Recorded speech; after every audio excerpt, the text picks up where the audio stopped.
Gospel of the Day. Daily Reading for Saturday, January 28, 2023. First reading, Hebrews chapter 11, verses 1-2, 8-19. Only faith can guarantee the blessings that we hope for, or prove the existence of realities that are unseen. It is for their faith that our ancestors are acknowledged. It was by faith that Abraham obeyed the call to set out for a country that was the inheritance given to him and his descendants, and that he set out without knowing where he was going. By faith, he sojourned in the promised land, as though it were not his living in tents with Isaac and Jacob, who were heirs with him of the same promise. He looked forward to the well-founded city, designed and built by God. It was equally by faith that Sarah, in spite of being past the age, was made able to conceive, because she believed that he who had made the promise was faithful to it. Because of this, there came from one man, and one who already had the mark of death on him, descendants as numerous as the stars of heaven, and the grains of sand on the seashore which cannot be counted. All these died in faith, before receiving any of the things that had been promised, but they saw them in the far distance and welcomed them, recognizing that they were only strangers and nomads on earth. People who use such terms about themselves make it quite plain that they are in search of a homeland. If they had meant the country they came from, they would have had the opportunity to return to it.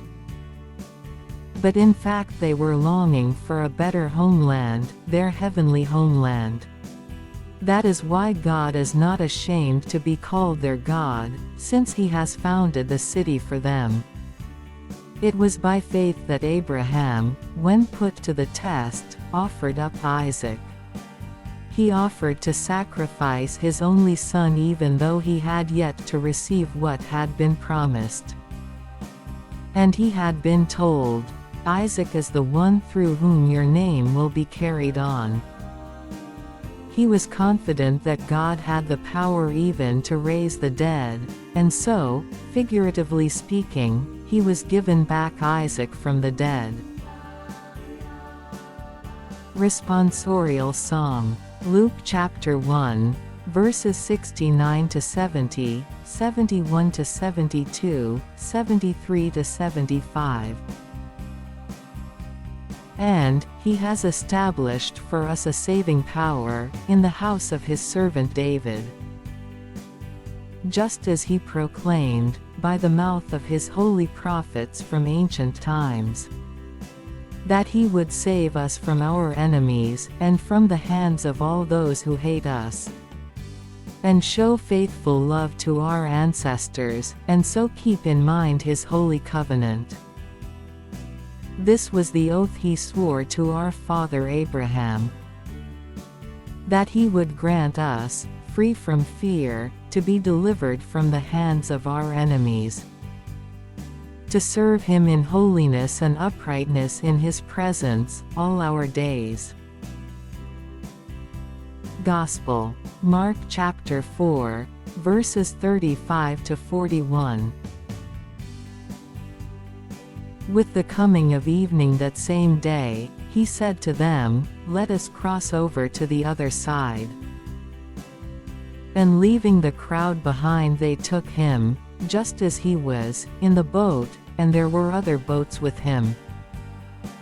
Then it began to blow a great gale, and the waves were breaking into the boat, so that it was almost swamped.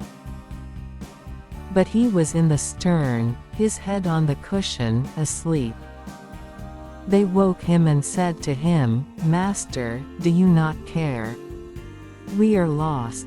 And he woke up and rebuked the wind and said to the sea, "Quiet now.